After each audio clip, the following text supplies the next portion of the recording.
굳이 아빠를 주말까지 홀로 부산에 둘 이유는 없었어. 지금 생각하면 아빠가 너무 불쌍했어. 엄마는 죽을 때까지 아빠를 외롭게 혼자 두었어. 난 너희들을 버리지 않았잖아.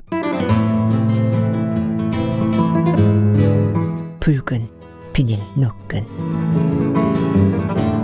허택.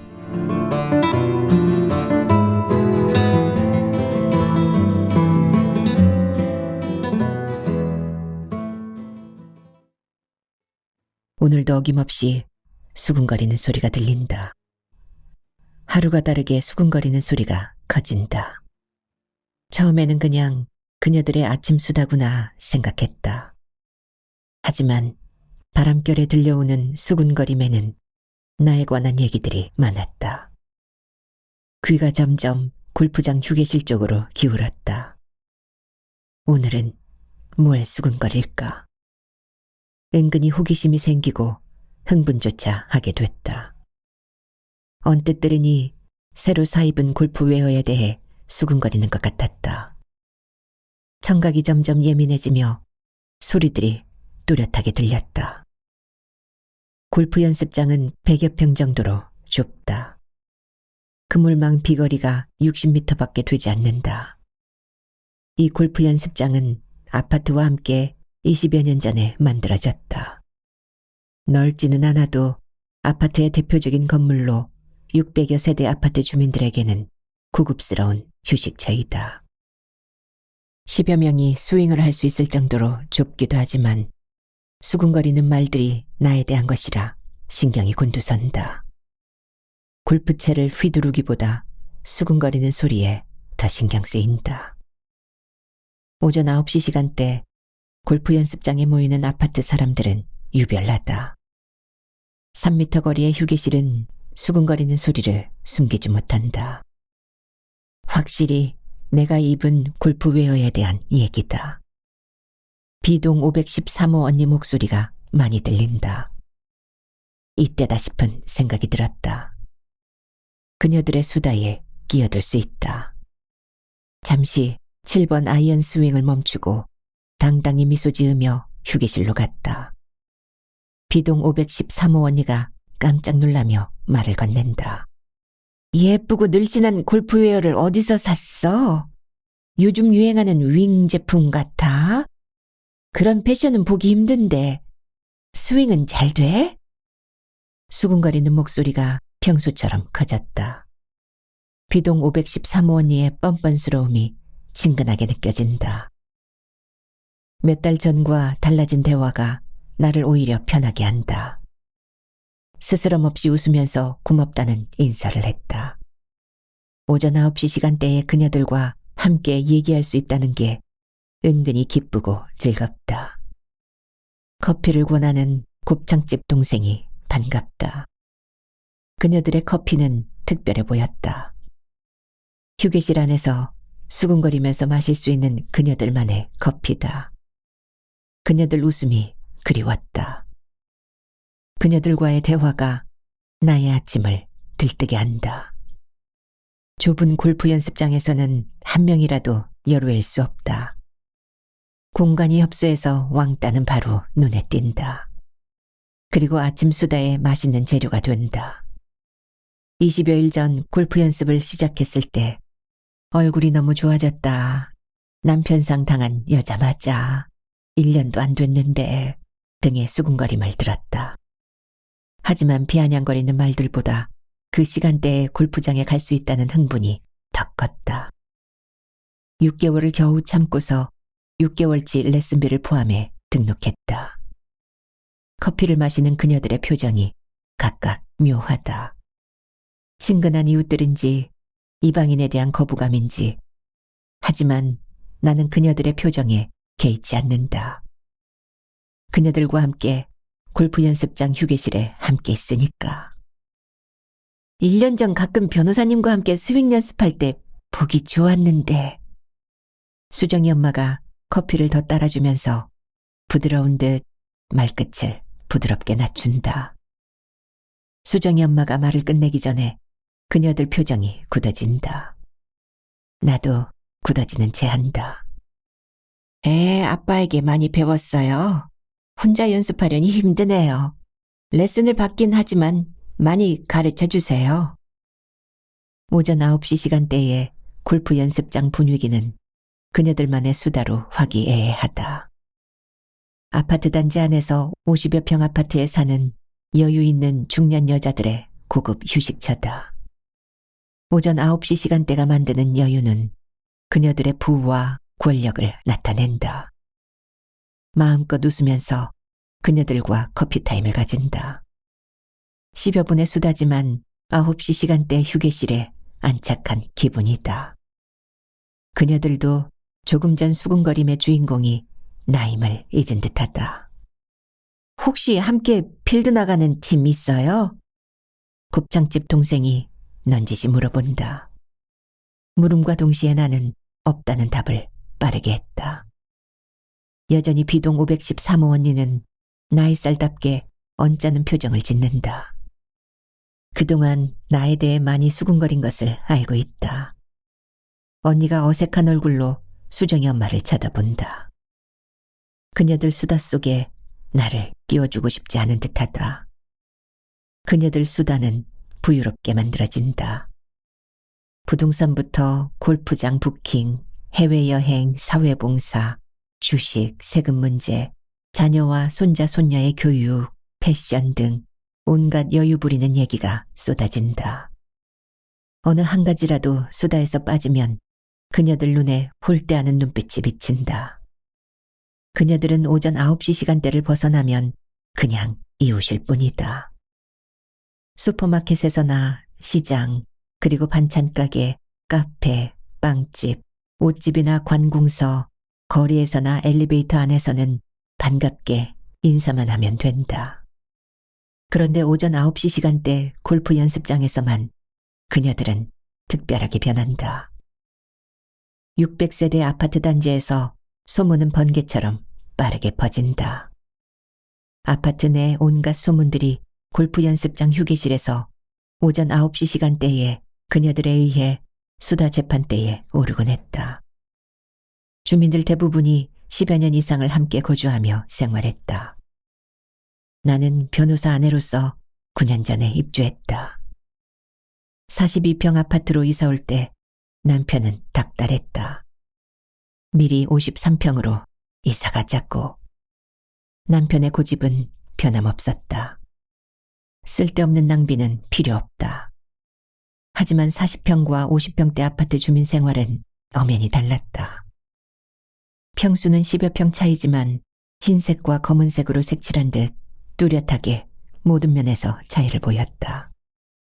남편은 그따위 것들에 신경 쓰지 말라고 우악스럽게 고함질렀다. 남편에 대한 내 마음속 불만의 집에 또 몇 장의 벽돌이 쌓이며 커져갔다. 변호사네가 50여 평 B동으로 옮긴다며? 정형외과 의사 부인이 휴게실로 들어오면서 며칠 전 행복부동산에서 들었다던 얘기를 꺼내놓는다. 휴게실 안 그녀들이 의심스러운 눈빛으로 쳐다본다. 애 아빠가 돌아가시기 전에 이사하려고 부동산에 계약했었어요. 애 아빠 유지를 따라야죠. 편하게 웃으며 받아친다. 거짓말이 입에서 술술 나온다. 놀라는 그녀들 표정이 가슴속에서 웃음을 만든다. 망설이지 않고 1개월 전에 그렇게 가고 싶던 53평 아파트를 계약했다. 그녀들과의 대화가 은근히 잘 풀리는 듯하다. 나에 대해 수군거렸다는 사실을 까맣게 잊은 듯 나와 허물없이 수다를 떤다. 전에는 오후 시간대에 연습장에 와서 몰래 스윙 연습을 하곤 했다. 하지만 오후 시간대는 남녀노소 주민들로 어수선하고 복잡하게 붐빈다. 마치 골목시장 같은 분위기라서 그들과 함께 연습하는 것이 격에 맞지 않는다는 생각이 들었다. 간혹 남편에게 밤을 줬다. 고문 같은 밤이었지만 남편을 조용히 달래기 위해 어쩔 수 없었다. 남편의 뜨거운 호흡이 끝나면 오전 9시 시간대에 골프 연습장에서 스윙을 가르쳐달라고 코멘 소리를 했다. 힘든 연기였다. 오전 9시 시간대에 혼자 갈 수는 없었다. 남편은 그 시간대는 바쁘다고 매정하게 거절했다. 코 고는 소리만 들리곤 했다. 어쩌다 오전 재판이 없는 평일에 남편이 골프 연습장에 갈 때면 자랑하고 싶은 마음으로 나를 데려가곤 했다. 그녀들은 남편의 출연에 반갑게 인사로 맞이했다. 남편은 거들먹거리며 나에게 스윙을 가르쳐 주었다. 그녀들의 분위기는 우아했다. 나는 주눅이 든 듯 남편 옆에 붙어 있기만 했다. 남편은 더욱 내 가슴 속 불만의 집을 크게 만들어갔다. 그녀들에게 착한 아내로 보이는 것이 싫었다. 남편이 좋은 남편으로 보이는 것은 더욱 싫었다. 그녀들과 아침 수다를 떨 수 있으리라고는 남편 생전에 전혀 기대하지 않았다. 그녀들의 아침 수다가 부러웠고 그럴수록 남편에 대한 불만의 집이 차곡차곡 지어졌다. 골프 레슨을 마친 오전 11시 시간대 골프 연습장은 썰렁하다. 레슨 프로는 2층 자기 방으로 올라갔고 휴게실에는 늙은 관리인만 꾸벅꾸벅 졸고 있다. 그녀들이 사라진 휴게실은 정적만이 감돈다.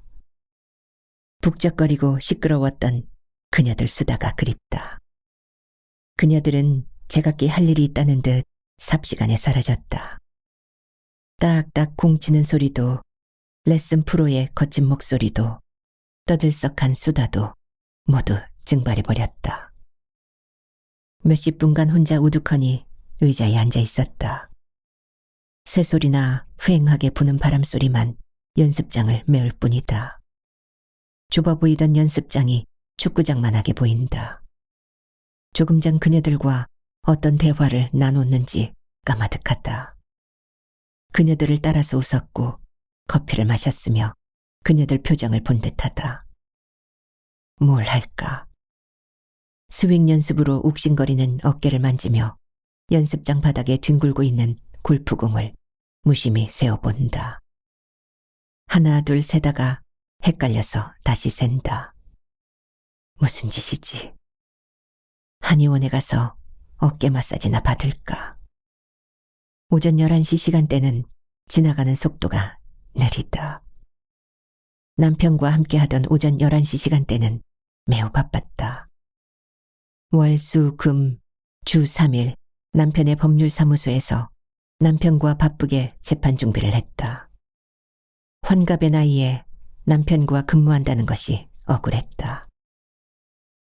남편은 사무직원을 구하기 힘들다는 핑계로 젊을 적 경력을 발휘하라며 근무를 강요했다.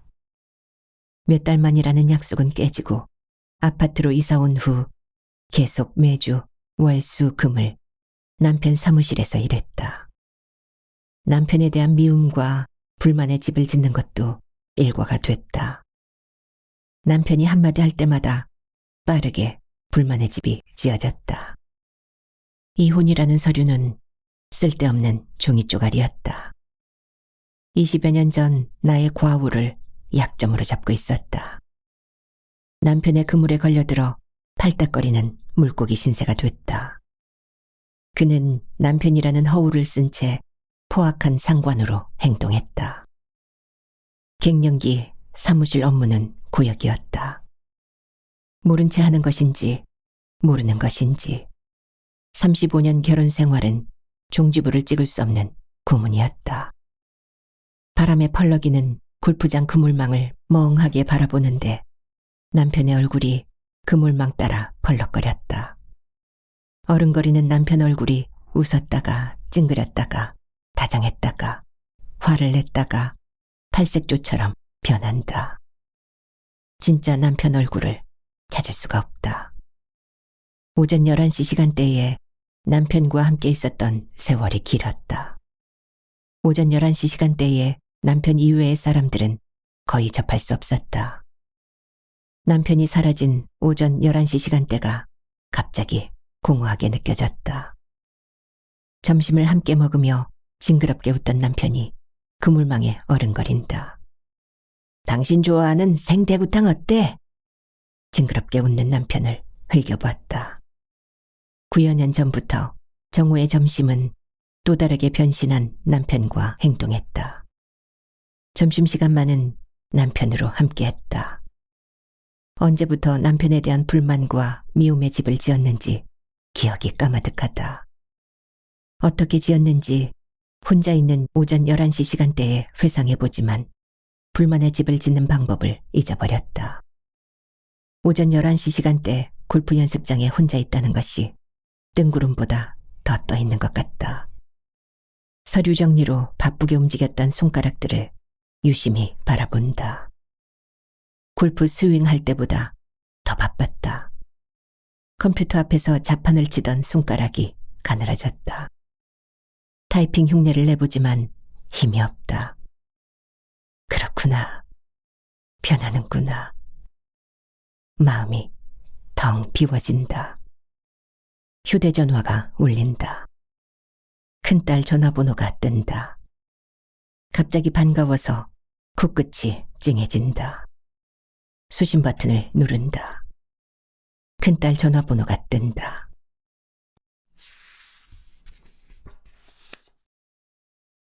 엄마 왜 큰 평수로 이사해? 큰딸이 보자마자 굳은 얼굴로 다짜고짜 따진다. 갑자기 나타난 큰딸이 반갑고도 놀라웠다. 지금 대전에서 아이들에게 영어를 가르치고 있어야 할 큰딸이 골프 연습장에 불쑥 나타나서 반가움보다는 화난 표정으로 말을 쏟아낸다. 도저히 엄마를 이해할 수 없어. 혼자 살면서 큰 평수로 옮겨야 할 이유가 없어. 오히려 작은 평수로 옮겨야 하는데. 정우는 큰딸의 화난 목소리로 시작한다.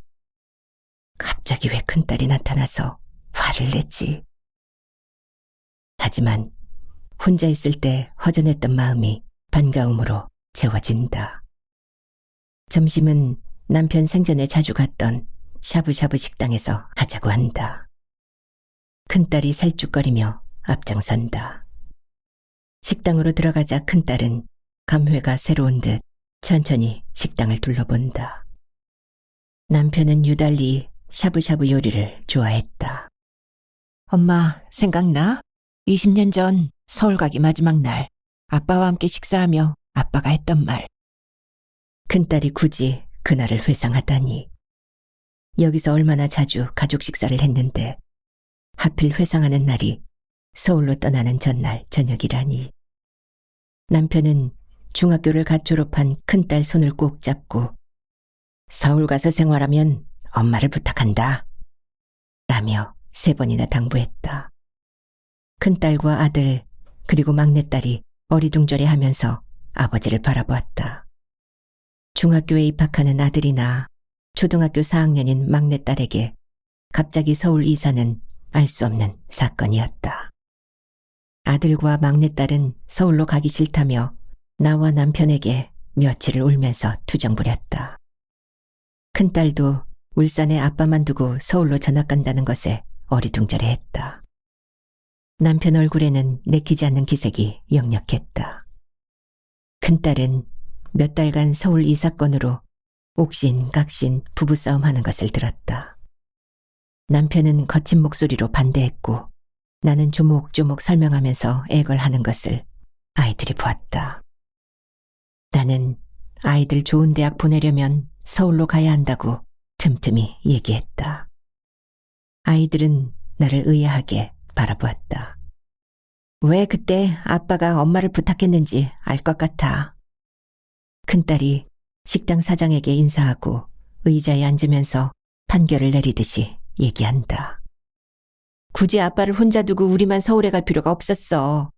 서울 생활은 엄마를 위한 생활이었어. 큰딸이 작심한 듯 쌀쌀맞게 몰아붙인다. 쓸데없이 53평 아파트로 이사하지 마. 큰딸의 눈초리가 치켜 올라가며 남편 표정이 겹쳐진다. 화가 난 듯 정색하며 얘기하는 목소리조차 남편을 놀라울 정도로 닮았다. 남편과 식사하는 듯한 착각에 빠진다. 서울에서 우리를 핑계로 50여 평 아파트에서 살아봤잖아. 큰딸의 말을 묵묵히 듣고 있다가 야채들을 부드럽게 씹으며 딸에게 원망조로 말한다. 너는 이 애미가 50여 평으로 이사가는 것을 이해해야 하는 거 아니니? 나도 알아. 대전에서 살면서 이모 할머니를 통해 엄마에 관한 얘기 많이 들었어. 근데 굳이 아버지와 엄마와 연고 없는 부산에 아빠가 변호사 사무실을 낼 필요는 없었어. 큰딸은 조목조목 판결문 읽듯 말을 이어간다. 결국 큰딸이 표독스럽게 판결을 내린다. 엄마는 우리를 볼모로 아빠를 괴롭혔어. 가슴이 섬뜩해지며 울 듯이 큰딸을 쳐다본다. 그땐 어쩔 수 없었다. 남편 눈길이 점점 의심으로 가득 찼다. 나날이 조여오는 남편 눈길에서 벗어나고 싶었다. 결혼 13년째 접어들면서 새 아이의 엄마로 살아가기에는 남편과의 밤이 더 무서웠다. 가슴과 몸이 너덜너덜 찢어지면서 캄캄한 앞날만 보였다. 이혼까지 생각했으나 새 아이의 눈이 반짝였고 그동안 살아온 고통이 허무하게 여겨졌다. 왜 이렇게 살아야 하나 우울증에 빠졌다. 상지법률사무소에서 처음 남편을 보았을 때 남편이 나의 생명줄 같았다. 남편은 변호사가 된 후 견습생처럼 상지법률사무소에서 근무를 시작했다. 남편은 165cm 정도의 작은 키에 통통한 체격이었고 외모는 저팔계라는 별명 그대로 생겼다. 변호사라는 직업, 깊은 쌍꺼풀과 함께 반짝이는 눈동자만이 남편을 볼품있게 만들었다. 함께 근무를 시작한 장 변호사보다 여러 면에서 눈에 띄지 않았다. 하지만 내 눈에는 남편이 더 많이 눈에 박혔다. 장 변호사가 내게 눈길을 줬지만 설레는 가슴을 꾹꾹 눌렀다. 더욱 친절하고 더 따뜻하게 남편을 대했다. 남편만이 어둡고 처참한 과거에서 나를 벗어나게 해줄 것 같았다. 24년간의 암담한 삶이 지워질 것 같았다. 남편 앞에서 비련의 콩쥐 연기는 쉬웠다. 남편은 내 연기에 쉽게 감동했다. 말단 사무직 여직원이라는 내 처지를 남편은 마음에 두지 않았다. 남편과 함께 근무한 지 6개월 만에 호텔에서 첫 밤을 보냈다. 몸은 쉽게 내던져졌다. 눈만 질끈 감고 남편 따라 움직이면 됐다. 후회되지 않았다. 변호사라는 명함은 유혹적이었다. 남편이 근무한 지 1년여 되지 않아서였다. 사무실에서 남편과 나의 데이트가 소문이 났다. 은근히 바라는 대로 소문이 커지면서 나는 뻔뻔한 여자로 여러 사람 입에서 소곤거려졌다. 이미 뻔뻔스러워지기로 마음을 굳힌 터였다. 암담한 삶은 고문처럼 따라다니며 독약 같은 저주만 가슴에 담게 된다. 결혼은 평탄치 않았다. 변호사라는 직업은 홀어머니 슬아의 큰아들이라는 중산층 남편을 곧바로 상류층으로 만들었다. 남편은 개천에서 용이 된 신세가 됐다. 시댁은 평범한 집안이었다. 하지만 신분도 복잡하고 전문대학 출신의 법률사무소 말단 사무직인 나를 시어머니는 며느리로 받아들일 수 없었다. 몇 번씩이나 감히라는 말을 욕설처럼 나에게 내뱉었다. 그럴수록 남편과 자주 밤을 함께하며 시어머니 앞에서 다소곳이 고개 숙여 흐느꼈다. 나에게 중독된 남편은 시어머니와 시누이들을 설득했고 큰딸 임신 2달째에 결혼식을 올렸다. 시집살이는 혹독했다. 결혼 후 남편은 나의 밤을 몽땅 빼앗아갔다. 마치 굶주렸던 사람처럼 밤마다 내 몸을 탐닉했다. 점점 밤을 잃은 나는 임신 중독증과 함께 밤이 무서워졌다. 임신 말기에 이모집으로 피신했다. 남편은 이모집으로 매일 찾아왔다. 남편을 너무도 몰랐다는 후회가 생겼다. 하지만 남편은 유망한 변호사였다. 그것만으로도 고된 시집살이든 남편에 대한 불만이든 참을 수 있었다. 남편이 개인 변호사 사무실을 차리려 할 때 밤마다 울면서 애원했다. 고향인 대전이 싫다고, 다른 도시로 가서 변호사 사무실을 개원하자고. 시댁의 반대는 대단했다. 아들을 낳자마자 당당하게 부산에서의 사무실 개원을 요구했고 대전을 떠났다. 고향 대전을 떠날 때 시원한 마음만 가득했고 속으로 마냥 웃었다.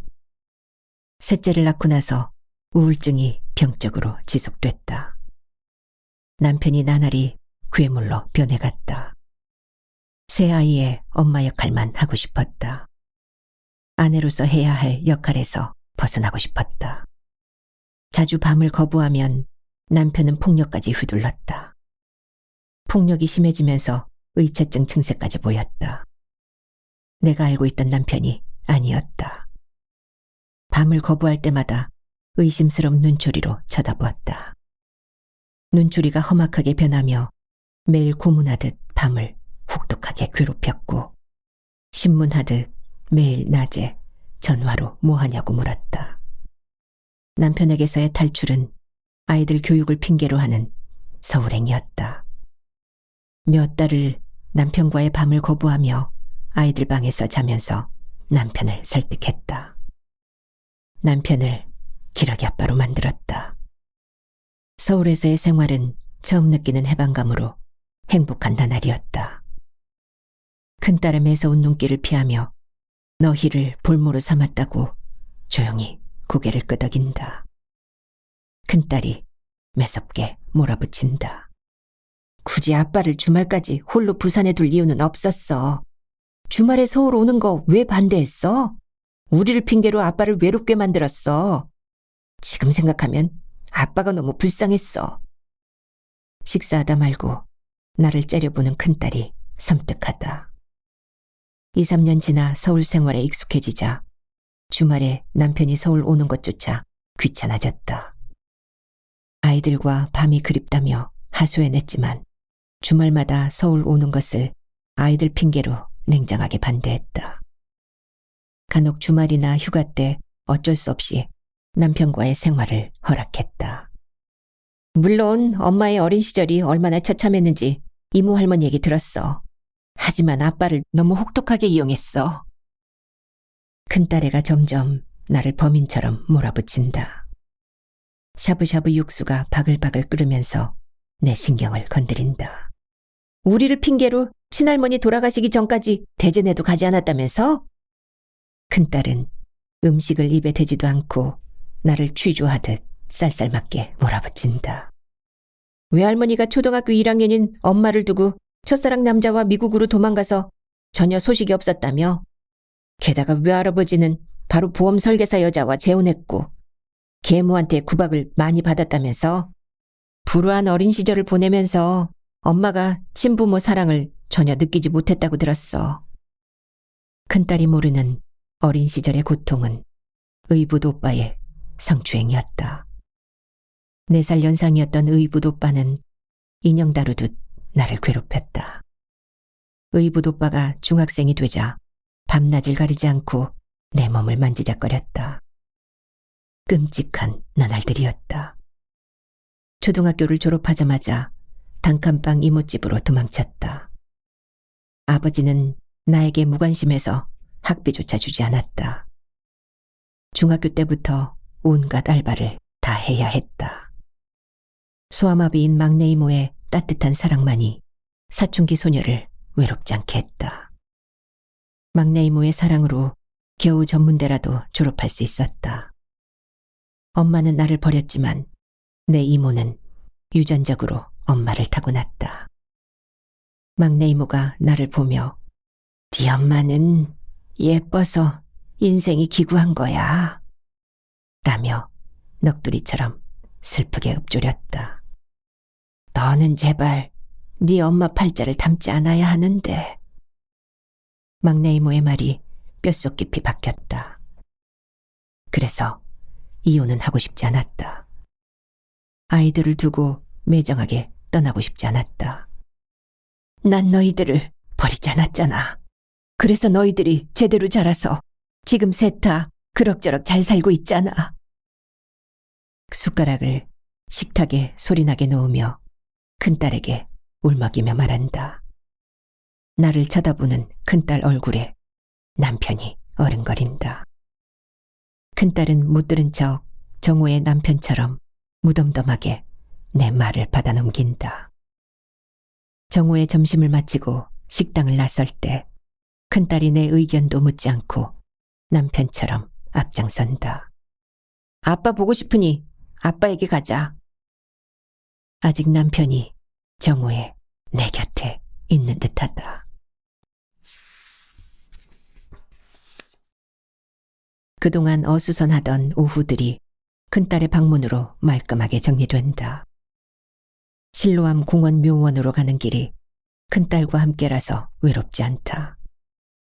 남편을 보낸 후 혼자 찾아간 적은 없다.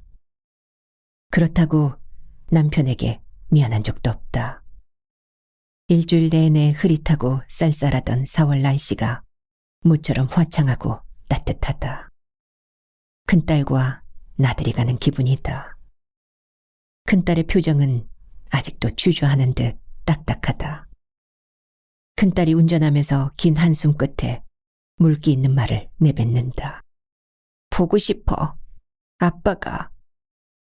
빨간 신호등이 켜졌을 때 차를 세우며 심각하게 물어본다.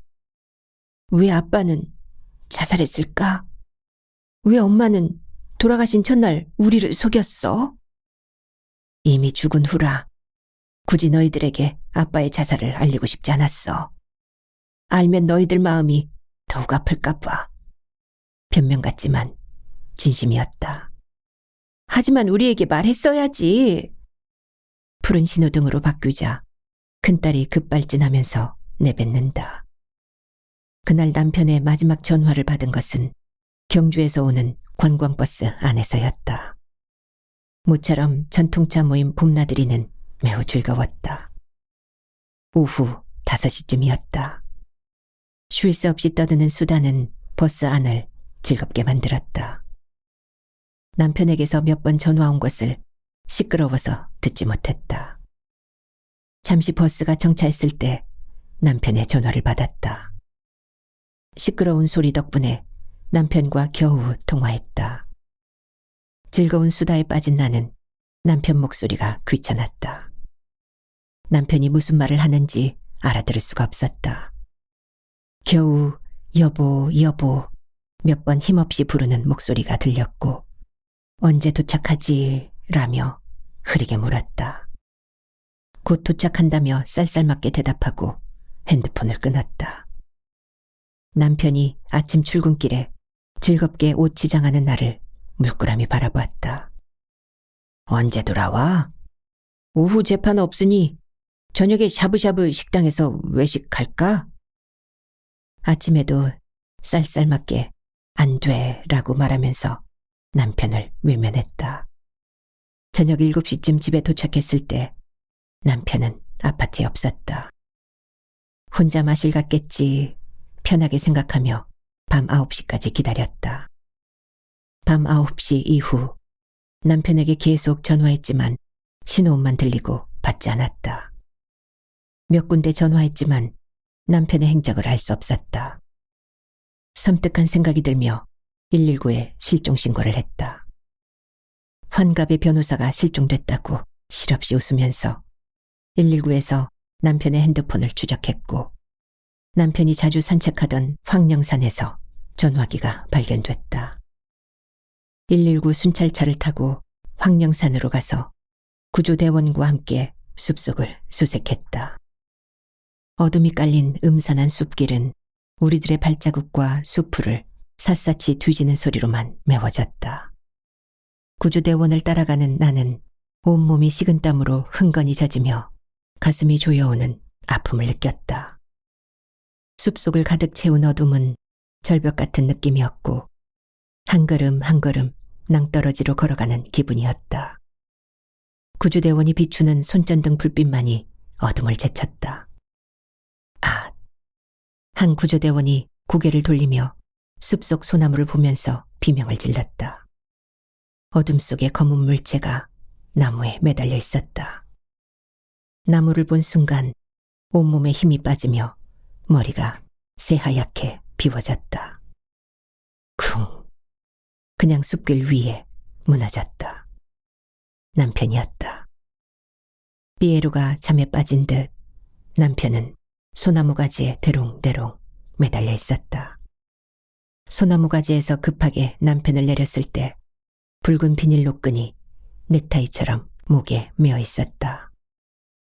붉은 비닐 노끈만 눈 속에 계속 보였다. 붉은 비닐 노끈들이 소나무 주위에 올가미로 엮여서 여러 개 흩어져 있다.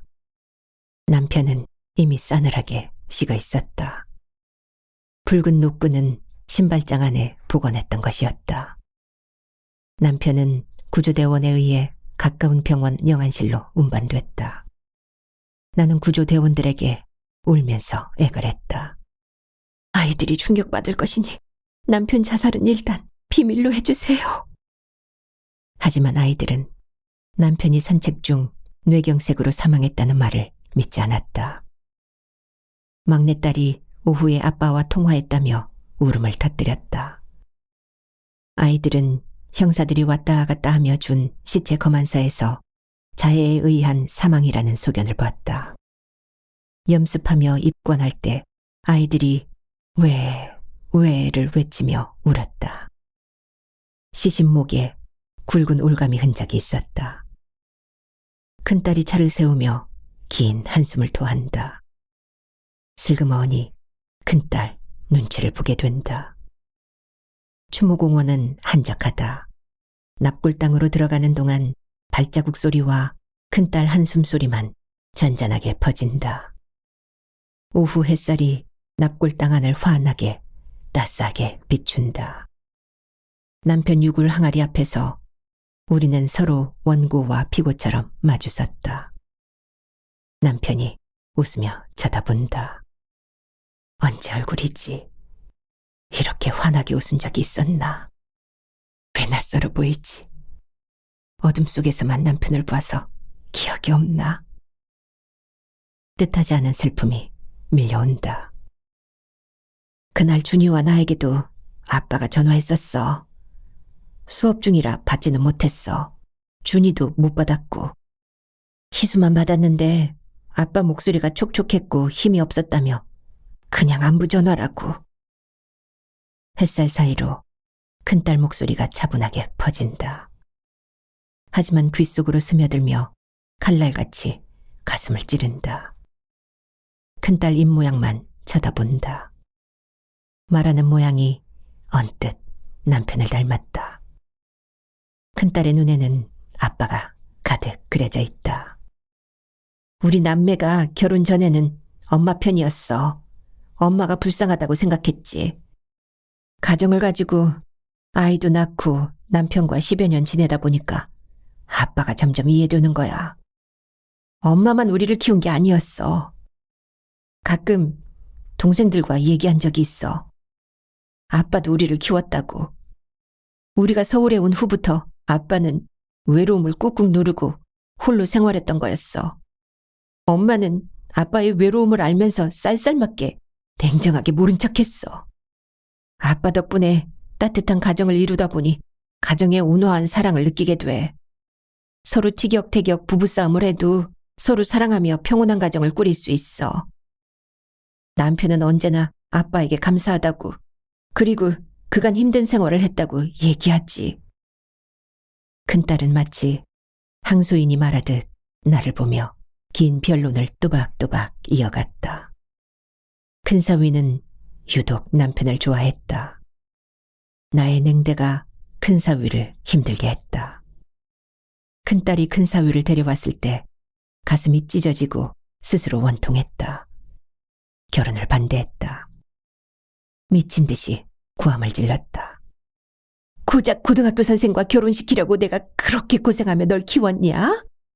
주위에 얼마나 좋은 신랑감이 많은데 큰딸은 아무 말 하지 않고 그냥 아빠 곁으로 가서 눈물을 흘렸다. 남편은 조용히 큰딸을 안아주며 결혼을 허락했다. 지금 두 딸을 낳아서 대전에서 부부 교사로 알콩달콩 잘 산다. 가끔 큰딸이 부러웠다. 나도 10여 년 결혼 생활 하다 보니 남편과 어떻게 살아야 하는지 알 것 같아. 아빠는 너무 외로웠어. 큰딸은 유심히 아빠를 바라보며 눈물 짓는다. 희수 결혼 전날 아빠가 서재에서 몰래 우는 걸 봤어. 어깨가 처진 게 너무 왜소해 보였어. 엄마는 죽을 때까지 아빠를 외롭게 혼자 두었어. 고문당하듯이. 물론 부부 사이 일은 부부만 알겠지만 아빠는 그때 엄마를 용서하며 사랑으로 받아들였는데 엄마는 아빠를 철저하게 이용하고 외면했어. 큰딸 목소리에 물기가 가득 담겨 있다. 남편이 두렵게 보여 고개가 숙여진다. 막내 희수까지 대학에 보내고 나니 마음이 홀가분해졌고 서울 생활은 점점 즐거웠다. 취미생활로 다니기 시작한 합창단에서 정 사장을 만났다. 가슴 깊숙이 숨겨뒀던 소녀 마음이 활화산처럼 터졌다. 주위에서 늦바람이라고 비난했지만 난 소녀 마음을 갖고 싶었다. 이혼을 결심했다. 하지만 정 사장 아내의 고소로 미국행 도피는 실패했다. 남편은 홀로 남게 된 나를 묵묵히 받아들였다. 그때까지는 아이들도 나를 옹호했다. 하지만 그 이후로 아빠를 바라보곤 했다. 아이들이 먼저 아빠의 외로운 눈동자를 알아챘다. 그리고 나에게 아빠에게 잘하라고 잔소리했다. 지금 아이들은 그들이 원하는 가정을 행복하게 꾸려간다. 큰딸은 항소인으로 남편의 변호인으로 검사로 변신해 판결을 위한 마지막 변신을 준비한다. 큰딸은 판사처럼 준엄하다. 엄마가 아빠를 살해했어. 아내로서 처음부터 살해 동기를 갖고 결혼했어. 37년 결혼 생활 동안 엄마는 외로움이라는 독약을 아빠 가슴에 몰래 조금씩 채워 넣었어. 큰딸 얼굴에 눈물 깃든 어둠이 서린다. 오후 햇살이 납골 땅에서 사라지며 저녁 그림자가 드리워진다. 꼼짝 못하고 큰딸 목소리만 계속 가슴을 친다. 엄마가 아빠를 살해했어.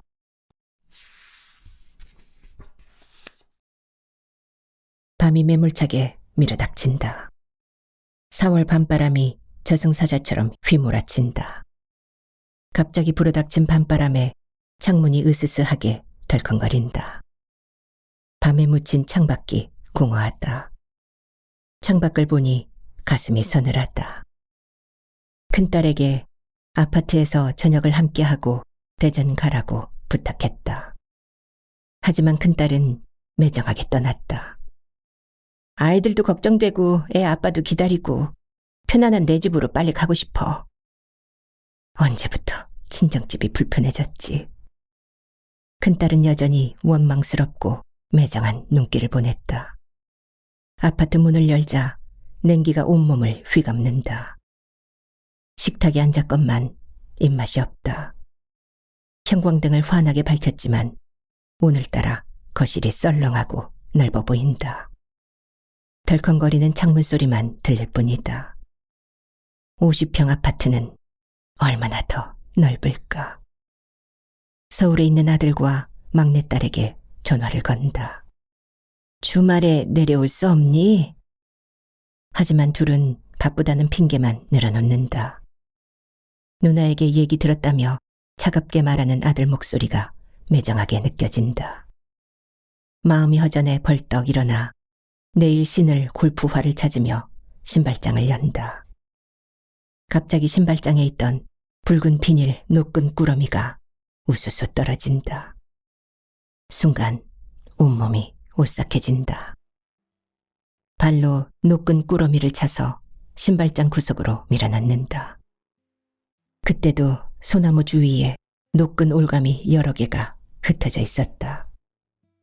올가미를 만들 때 남편은 얼마나 외로웠을까. 가슴이 울컥한다. 언제부터 그림자가 사라졌지? 사부작거리는 소리도 들리지 않는다. 한때는 안방에서 들었던 남편이 움직이는 소리가 귀찮았다. 남편 그림자로 꽉 찬 아파트가 답답하고 좁아 보였다. 어른거리던 그림자가 그립다. 사부작 사부작 소리를 듣고 싶다. 혼자 일어서서 거실을 걸어본다. 그림자도 보이지 않고 사부작 사부작 소리도 들리지 않는다. 그때 남편은 아파트가 얼마나 넓고 외롭게 보였을까. 매일 밤 독약 같은 외로움을 홀로 삼켰겠지. 내가 남편을 죽였어.